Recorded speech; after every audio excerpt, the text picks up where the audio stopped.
Well, hello, good people. If I were to take this block here, wait, let's make this big. If I were to take, well, nope, not that.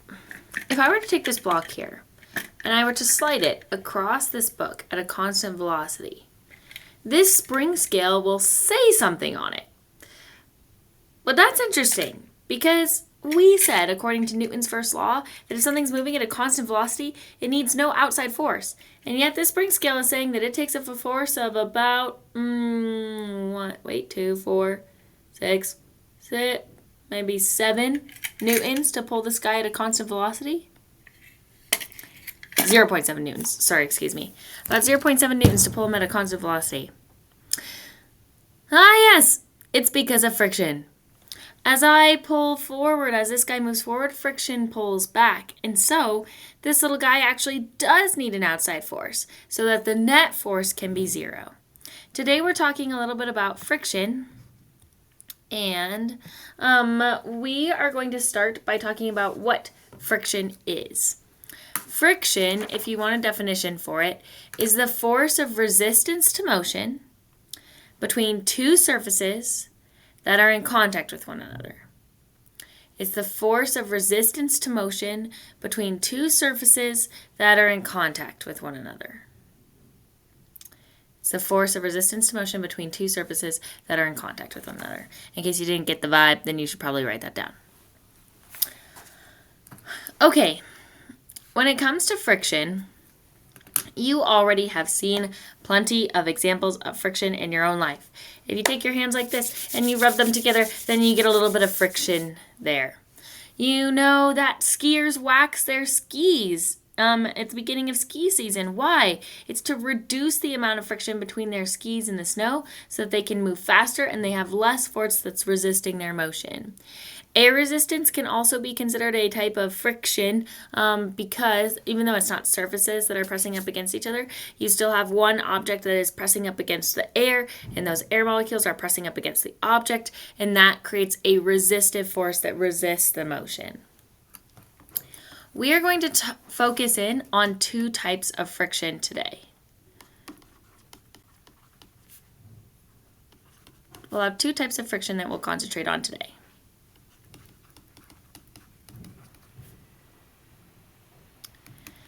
The first type of friction that we're going to take a look at today is static friction.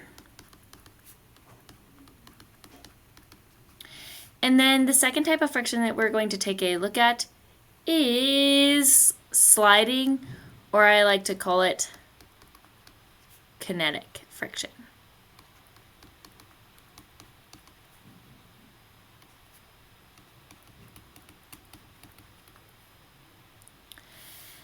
Static friction is the kind of friction that you get if you push on something and it doesn't move. Here's the idea. Let's see. Sorry, I gotta clear off my desk space a little bit. Let's see what we can do here. Okay. Oh gosh, wait, let me go up like this. And then make this bigger. Yeah. Okay. Hello. Static friction. If I push on this book, if I apply any force to this book, then Newton's second law says a net force should cause the object to accelerate. So if I tap the book forward, then the book should start moving forward. But right now I am pushing on the book. I'm applying a force. You can tell because my fingers are touching the book. So I'm applying a force to the book, but the book is not moving. Why? Because there's a force of friction that is opposing me. This is what we call static friction. It's the friction that pushes against you when the object is at rest. There's another type of friction too, and this is what we call kinetic friction or sliding friction. And this is what happens when you take the textbook, you give it a push, and it slides, and as it's sliding, friction is slowing it down. So one type of friction happens when the object is at rest and it keeps it from moving. The other type of friction happens when the object is sliding and it keeps it from accelerating as much as it would otherwise. It slows down the motion, but it doesn't mean that there's no motion. Before we talk about static friction and kinetic friction or sliding friction, each in depth, let's talk about what factors are going to affect each of these types of friction. And hang on, because I got to rearrange my life here. Okay. There are really, deep down, 2 factors that matter. Oh, whoa. I am writing with a pencil. Let's do a pen. Okay. 2 factors that matter. There are 2 factors that affect the force of friction.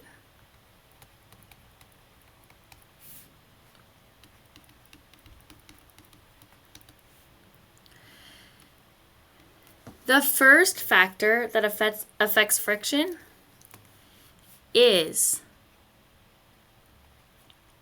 the bumpiness or the roughness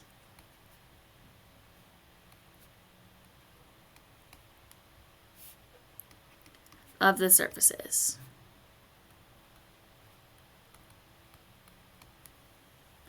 As the first factor that affects friction is the bumpiness or the roughness of the surfaces. Go ahead and take your hands, put them like this. Then go ahead and give yourself a high five. Then if you slide your hands past each other, feel what that feels like. Pull your hands apart, give yourself a fist bump, and slide your hands up and down and feel what that feels like. You get way more friction if the surfaces are bumpier or rougher. When you have a bumpier or a rougher surface, then you get way more friction, versus if you have a nice smooth surface, then you have way less friction. And you know this from your life experience. Again, it's why the skiers wax their skis, or it's why it's easier to go rollerblading in a place that has nice smoothed out floors than it is on the sidewalk where there are cracks in the sidewalks. The bumpier or the rougher the surfaces, the more friction there is. Deep down, what causes friction is that there are little microscopic irregularities on a surface. A surface that may look smooth, if you zoom in, is actually really, here, wait, let's zoom in on this little spot here. If you zoom in on that little spot, you would see that actually it has little tiny microscopic irregularities in the surface.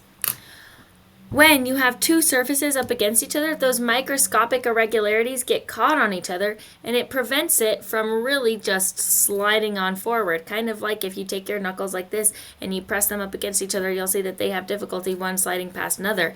And so it takes a force to get each little bump over the next little bump. So the bumpier or the rougher the surfaces are, the more friction that you have.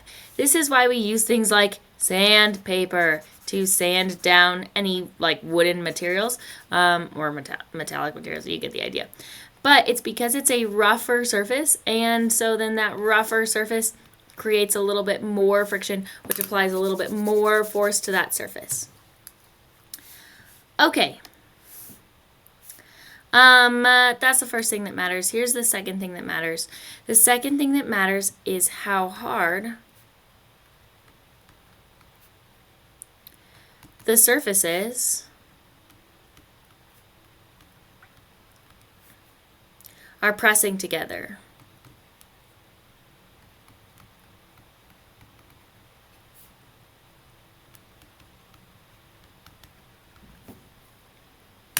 Go ahead and take your hands like this, go like this, and slide your hands on past each other with your hands lightly touching each other. Then go like this, put your hands together nice and tight, and then slide your hands past each other. If the surfaces are pressing together more, then you are pressing the little bumpies on the surfaces into each other tighter. And so you can feel that with your hands. Can't you feel way more of the little divots in your hands when you press your hands together tighter, and then you can feel each little part of your hand sliding into the other little part of your hand as you go like this. When the surfaces press together harder, you increase the force of friction. We have symbols that we use to represent each of these 2 factors. First, for the bumpiness, we say that the bumpiness can be represented by the Greek letter mu. It kind of looks like a U with a fancy tail on the front. Mu represents the bumpiness or the roughness of the surfaces that are in contact with each other.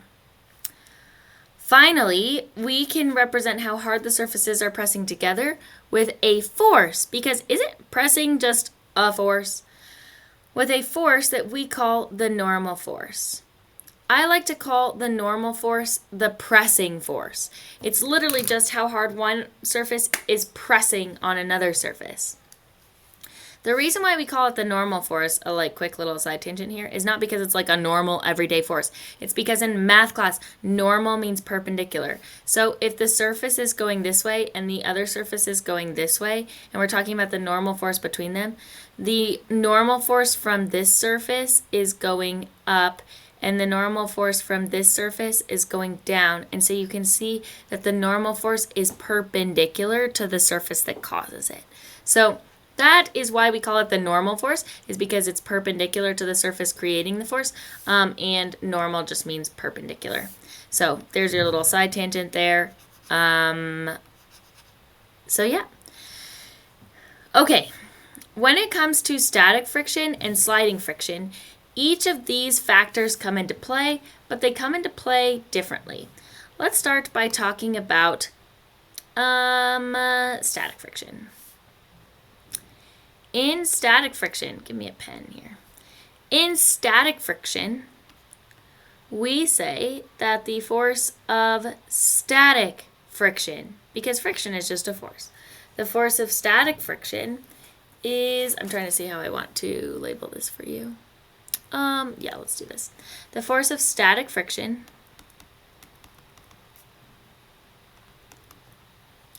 which when I abbreviate this down here, a lot of times I'll just call it FS. Sometimes I'll call it force of static friction like this. Sometimes I could do like force of static friction like this. So there are a lot of different ways to label it. But the force of static friction is affected by two things. It's affected by the bumpiness of the surface, and it's affected by the normal force. So we multiply those two things together. We actually have two different, what we call this here, this is the coefficient of friction, and it represents the bumpiness or the roughness of the surfaces. We actually have two different values for the coefficient of friction. Coefficient of friction. We have two different values for the coefficient of friction. Depending on whether you have kinetic friction or sliding friction. The coefficient of static friction is mu, we call it mu S, where S stands for static. The force of static friction is always less than or equal to mu SFN. And you say, Miss Wilson, why do you say that the force of static friction is less than or equal to mu SFN? Well, let's take a look here. Sorry, back to my previous setup. One moment, please. Okay, here we go. If I have this book here, and I push on it like this, well, right now, let's say that I'm applying a force of 0.3 newtons. If I'm applying a force of 0.3 newtons and the book doesn't move, then static friction is applying a force of 0.3 newtons back at me. If I push a little bit harder so that now I'm pushing with a force of 0.5 newtons and the book still isn't moving, well, then now static friction is 0.5 newtons. If I push with a force of 0.2 newtons and I push a little bit less, well, then now the force of static friction is 0.2 newtons. Do you see how the force of static friction will change in order to match me? This is the case with static friction. It is not the case with sliding friction. But with static friction, static friction will oppose me. It will change to match me up until a certain point where static friction is overcome. So the way that this works is if I push on it, I will push harder, harder, harder, harder, harder until I overcome the force of static friction. That point at which static friction is overcome is the point at which static friction is equal to mu S Fn. Let's take a look at kinetic friction. Static friction always will change its value up until a certain point, up until it equals mu S Fn. Once it equals mu S Fn, it can't get any bigger than that, and then the object will start to slide. Once the object starts to slide, we move out of static friction and into sliding friction or kinetic friction. Oh gosh, I did very bad. Let me try again. Kinetic friction, which I'll often just write as FK, like this, where K stands for kinetic. But sometimes you can write out the whole word if you like. Wow, why am I so crooked? Let's try again. There we go. You can write the whole word if you like. You can write just part of the word if you like. I normally just like to use the letter K. The force of kinetic friction is equal to mu K F N. Well, mu K F N. Notice this time it's equal to. It'll take a second to get something going, but once it's sliding, it'll just keep on sliding. And then you don't have any variability in your force of kinetic friction. It is the same force of kinetic friction the whole time. Unlike static friction, which will increase and increase and increase to match me until it gets to a breaking point, kinetic friction won't increase to match me. It'll always be the same mu K F N. So we can see that there are two equations depending on your type of friction, and the differences between them is that you have a less than or equal to sign here and you have an equal sign here. And the other difference is that you have mu S and mu K. Go ahead and open up your textbook to page 138. It turns out that mu S and mu K actually are different values from each other. They're not just like different symbols, but they have different values. If you look at table 2 on the bottom of page 138, you will see that different materials have different coefficients of friction. They have different coefficients of friction for static friction and different coefficients of friction for kinetic friction. So if you look here on this chart here, you will see that consistently the coefficient of static friction is greater than the coefficient of kinetic friction. If you look here, for waxed wood on wet snow, the coefficient of static friction is 0.14. But for waxed wood on wet snow, the coefficient of kinetic friction is 0.10. The coefficient of static friction for aluminum on steel is 0.61. And the coefficient of kinetic friction for aluminum on steel is 0.47. What you can see here is that the force of the coefficient of static friction is always greater than the coefficient of kinetic friction. And there's a reason for that. Okay, here's what I want you to see. Go ahead and take your hands like this, and take your hands like this, and push your knuckles together. What I want you to do is I want you to start pushing your knuckles past each other, and we're going to start with static friction here. So start with your knuckles pushed together, not moving, and I want you to push them slowly, slowly, slowly, slowly until they break free. Right here, when you have static friction and these bumps are locked together, do you see how you can push them harder, harder, harder, harder, harder, harder, harder, and then when they finally break free, it's easier to keep going? Have you experienced this before, where you have something that you're trying to move and you're trying to slide it either forwards or backwards, and you give it a shove forwards, and when you give it a shove forwards, at first it doesn't move, and it's hard, hard, hard, hard, hard, but then once you get it moving, doesn't it move a little bit easier? That's because you transition from static friction to kinetic friction, and static friction can actually get a little bit bigger than kinetic friction because the bumps are all stuck on each other. Once they start moving, it's easier because they're not as stuck in their little ruts. It's easier to keep them moving, but once you have static friction and those bumps are stuck in each other, then it's harder and harder and harder to actually get them to go.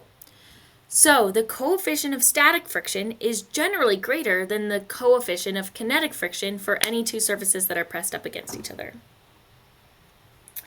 One last thing. Wait, sorry, I'm trying to make sure I got everything here. Oh, yes. We do have a few, oh, hang on 1 second, please. Okay, here is the last thing. The last thing here that I wanted to mention is that a lot of students will think that surface area matters for friction. And that is actually not true. Do you see how surface area never comes up in this equation? And I want to explain why that's not true, because it seems like if you have more surface area, you should have more friction. But in general, that's not true. Take a look at my textbook once again. Sorry, it's a very textbooky kind of day. Okay, fine, we'll make it big. We'll make it big. We'll make it big. 1 second, 1 second, 1 second, 1 second, so that you can really see it. Wow. Okay. Okay, here we go. Do you see how if I go like this, I have more surface area on the table? And then if I go like this, I have less surface area on the table. But check it out. When I go like this, do you see how the whole weight of the book is concentrated over a much broader area here? But here, the whole weight of the book is pressing down on the spine. So even though here you have more surface area, it's also that the surfaces don't have as much pressure. They're not pressing down on each other as hard. So you have more surface area, but that surface isn't pressing down as much. Then here you have less surface area, but that surface area is pressing down much, much harder. And so it turns out that because the pressing gets spread out when you have a biggest surface area and gets concentrated when you have a smaller surface area, because that's true, you actually have no effect by the surface area because the surface area cancels out with the pressure. And so because the pressure changes as the surface area changes, well, then the only thing that really matters is the normal force, which is the same whether the book is like this or whether the book is like this.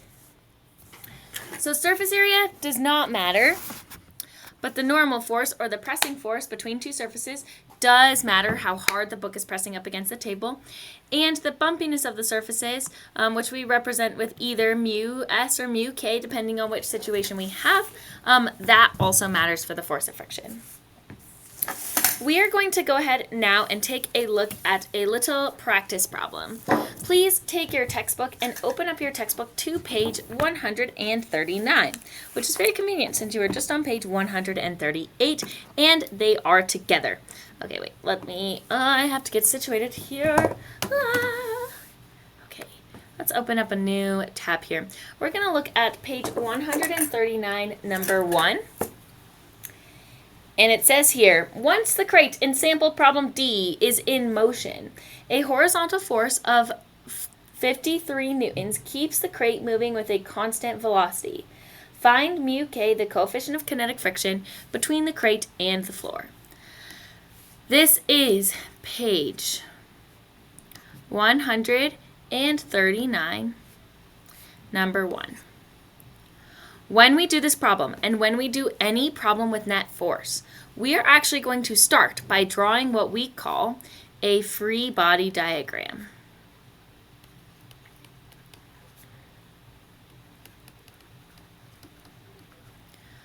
A free body diagram, which I'll often just abbreviate FBD, is a diagram that shows the object and all of the forces acting on that object.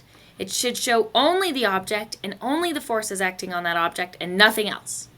So for this situation, I have the crate from sample problem D, which is, I just don't love when they do this, when they're like, hey, look to sample problem D. To find sample problem D, what you have to do is you have to look right above it. You'll see that there's a little green box that says sample problem D, coefficients of friction, and that gives you information about the crate. It says from sample problem D that you have a 24 kilogram crate that's initially at rest on a horizontal floor, and it requires a 75 Newton horizontal force to set it in motion. You're supposed to find the kinetic friction, the coefficient of static friction between the crate and the floor. We're not looking at that problem. We're just looking at the crate, which we know is a 24 kilogram crate. So here's what I'm going to do. To start, I draw the crate. Ta-da! After I draw the crate, now I'm going to draw all the forces that are being applied to the crate. This says that a horizontal force of 53 newtons. So I'm going to draw, a horizontal force this way of, and we always label this, of 53 newtons. And I'm going to call this FA, where A stands for the applied force. There's a force that's being applied that's 53 newtons. Then it says that this keeps the crate moving with a constant velocity. If it's keeping the crate moving with a constant velocity, that must mean that there is another force that's going backwards. Another force that's going backwards. Let's see how I can do here. No, I can't draw it in a straight line. Okay, pretend that I'm drawing this in a straight line. Another force must be going backwards to cancel out the applied force. And that force is the force of kinetic friction. The reason why I know that it's the force of kinetic friction is because it says that the box is sliding at a constant velocity. I know that these two forces are equal in size. And I know that these two forces are, in fact, equal in size because it says that the cart is moving with a constant velocity, which means they must cancel out with each other. Then I know that the box is also experiencing a force due to gravity, and that is what we call its weight pulling it down. But also, it is sitting on the floor, and the floor is pressing up on it with a normal force. In this case, the normal force from the floor is the same size as the force due to gravity pulling it down, and we know that that is true because this box is not zooming down towards the center of the earth, and it's not flying up. So we know that the force due to gravity is equal to the normal force. When we draw free body diagrams, we always draw our forces with arrows. The arrows represent the direction of the force, and the length of the arrow represents the size of the force. Notice that I drew F, G, and Fn, and I really did a bad job with this. But if I were really drawing them very well, then I would draw F, G, and Fn, the same sized arrow, but pointing in opposite directions. I would draw the applied force arrow and the FK, this kinetic friction force arrow, going in opposite directions, and those should be the same size. Once you create a free body diagram, the next thing that you do is you define your axes. I'm going to say that, let me write this as step 2. Step 2 is always to define your axes.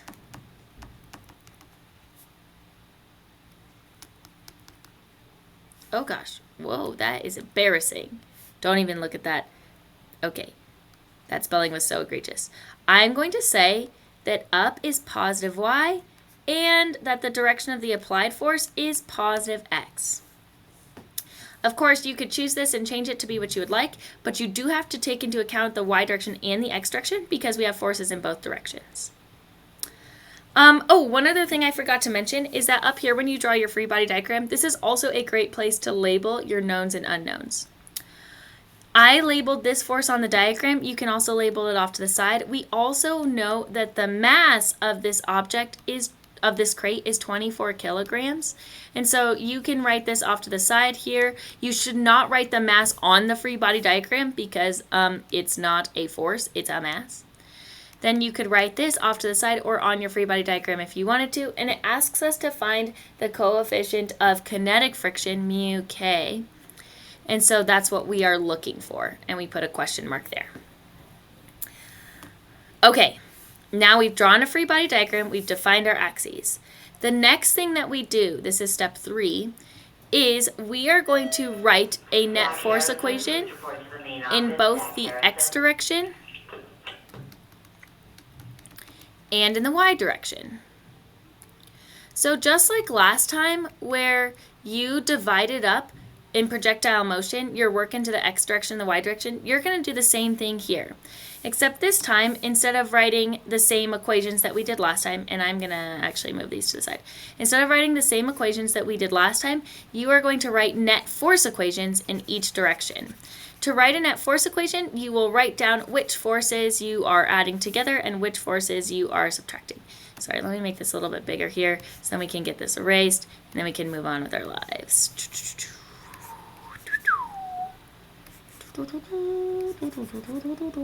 I feel like that did not at all change the size of my eraser.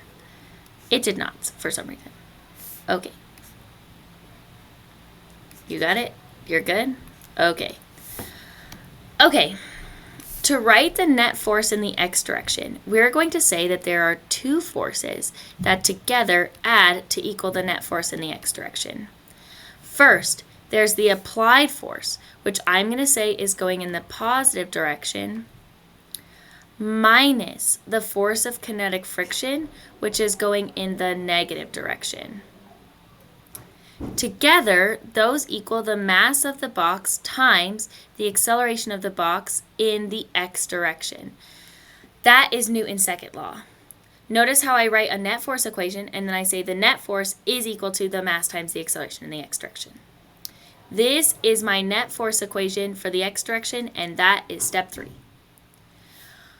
Step 1, draw a free body diagram. Step 2, define your axes. Step 3, write net force equations. To write my net force equation in the y direction, I say that the net force equation, I need good subscripts here. That's the net force equation in the x direction. The net force equation in the y direction is, we have so little space, positive the normal force, because the normal force is pointing in the positive y direction, and minus the weight, because that's pointing in the negative y direction, and that's going to equal my mass times my acceleration in the y direction, and oh gosh, it's so tiny. Okay, what we do next here is then we look to see in which direction the acceleration is 0. In the y direction, my acceleration is 0, so I can draw a line through this and a little arrow that goes to 0. In my y direction, the acceleration is 0, and the reason why my acceleration is 0 in the y direction is because these two forces are going to cancel out, and so I will be in a state of equilibrium. Notice, in the x direction, because I'm moving at a constant velocity tells me that the acceleration is 0 in the x direction as well. So I can cross that out and say that we have none acceleration in the x direction. So now I can rewrite these equations, and I can say that I have the applied force in the x direction minus the force of friction in the x direction is equal to 0. And in the y direction, I can say that I have the normal force pushing up minus the weight pulling down, and that's going to equal 0 total in the y direction. Okay. Next, I am going to have to take a quick break because class is starting now, but I will be back in just a moment. 1 second, please. Okay, so now that we have established a net force equation in the x direction and a net force equation in the y direction, the next thing that we do is step 4, which will load eventually, which is to plug in any equations for the forces that we have. So, for FA, I actually don't have any equations. FA is just 53 newtons. So I'm not going to plug in anything for FA, but I do have an equation for FK. And my equation for FK is mu K times Fn, where Fn is the normal force and mu K is the coefficient of kinetic friction. I'm going to say that equals 0. Over here on the y direction side, I don't have any equations for Fn, so I just leave Fn there, but then I plug in mg for Fg, and I set that equal to 0. Now that I've plugged in equations for each of my forces, I changed Fg into mg because Fg equals mg. I changed Fk into mu k Fn. Now, after that, I am going to rearrange to solve for what I'm looking for and solve. That is step 5. Step 5 is to rearrange and solve. I'm looking for oh gosh, did I never write my knowns and unknowns? Oh no, I did. I just erased them. I was like, that is terrible of me. Okay, we know that the mass is 24 kilograms. We know that what I'm looking for is mu k. So now I'm going to rearrange for mu k. When I rearrange for mu k, I move mu k over to the other side. Then I have Fa, and I divide Fa by Fn. And I get that mu k is equal to Fa over Fn. Now here's the problem. I do have Fa, but I do not have Fn. So in order to find Fn, in order to find the normal force, and I'm going to move this over here, I have to go to the y direction to find it. So I go over to the y direction, and I find that if I rearrange over here, I get that Fn is equal to mg. Then I can take this algebraic expression for Fn, and I can plug it on into the x direction side. So I get that mu k is equal to Fa divided by mg. Now I can plug in numbers and solve. Now normally I would plug in numbers vertically, but I'm really super out of space here, so I'm going to plug in numbers horizontally. You would get 53 newtons on top divided by 24 kilograms on the bottom times 9.81 meters per second squared, your favorite number in physics.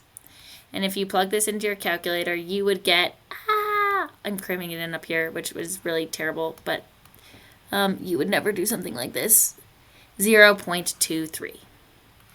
Notice, mu k and mu s both do not have any units. Do you see how this is a ratio of forces? So we have newtons in the top and newtons in the bottom. Well, those two newtons will cancel out. If those two newtons cancel out, well, then I'm just left with no units. And so mu k and mu s both do not have units. This is the process that you would follow anytime you are doing one of these kinds of problems, you would start with a free body diagram, you'd define your axes, you'd separate it out into the x direction and the y direction, do a net force equation in both directions, then you would plug in equations for your forces, then you would rearrange to solve for what you're looking for, plug in numbers, and get to a final answer. And that is pretty much always how it's going to go. Most of the time when you're working with friction here, you are going to have to go over into the y direction to find Fn. Then you'll take that algebraic statement for Fn and you'll plug it back in over here. Your textbook does have an easier way to do these problems. Please do these problems this way, because when we start having more difficult problems starting like tomorrow, then you're going to need to know how to follow all of these steps, and these steps will be essential to you in being able to solve the more challenging problems. So that is all for class for today. Today we talked about we talked about friction, what friction is. We talked about what two different types of frictions are. We have static friction and kinetic friction. Then we talked about what factors impact those two types of friction. We talked about how those two types of friction give you different numbers and different sizes. We then looked at how to solve a problem. And that is pretty much the gist of everything for friction. I hope you have a wonderful rest of your day, and I'll see you all next time when we discuss two-dimensional forces. Bye, good people.